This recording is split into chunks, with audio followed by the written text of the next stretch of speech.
L'Esprit lui-même rend témoignage à notre esprit. Romains 8, 16. Nous avons touché à beaucoup de choses concernant l'esprit de l'homme, mais après avoir dit tout ce qui peut être dit, nous n'arrivons réellement nulle part à moins de donner au Saint-Esprit la place tout entière. L'homme le plus parfaitement articulé, le mieux ajusté, ne serait qu'une belle pièce de mécanique sans puissance, s'il ne possède pas l'Esprit de Dieu. Il est l'Esprit de vie, la lumière, la vérité, la sagesse, la grâce, l'intercession, la puissance et l'intelligence. Et il est en vérité tout ce qui est de Dieu pour nous en Jésus-Christ. Tandis qu'il est nécessaire qu'il ait dans l'homme un organe, l'esprit, qui soit du même ordre que lui-même. Cet organe ne peut pas fonctionner sans lui, en relation avec les choses divines. De même que le corps ne saurait fonctionner sans sa vie animale. Lorsque nous avons bien reconnu la nature et les facultés de l'esprit humain, il nous faut toujours veiller à ne pas faire de notre esprit le facteur qui gouverne nos vies. Ce n'est pas à notre esprit que nos oreilles doivent rester ouvertes. Une telle attitude nous amènerait dans de sérieux dangers.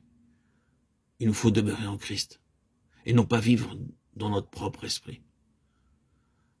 Pour l'enfant de Dieu, le Saint-Esprit est l'hôte divin de l'esprit humain et il a la direction et le gouvernement de nos vies.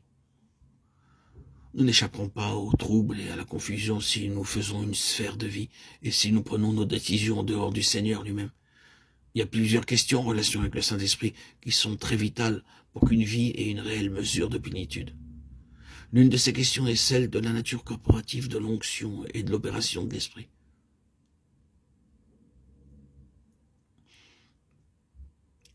Une chose très importante, et que nous pouvons le dire, qui embrasse tout, c'est celle de l'objet suprême du Saint-Esprit dans cette dispensation. C'est que Christ soit tout et en tous.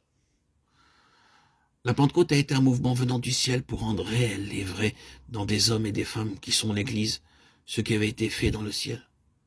Là, Christ avait été élevé à la droite de Dieu. Il avait été couronné de gloire et d'honneur. Hébreux 2, 7. Toute chose avait été mise sous ses pieds. Éphésiens 1, 22.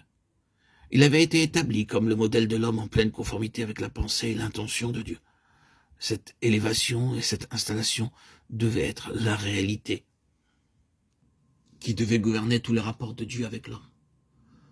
Toutes les relations pratiques de Dieu avec les croyants n'ont qu'un seul but: les rendre conformes à l'image du Fils de Dieu.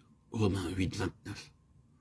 Tout en l'homme, à partir de la nouvelle naissance et jusqu'à la glorification, doit être de Christ. Christ étant sa puissance, sa nature et son but. Lui et lui seul doit être la ressource de la vie, de l'être et du service.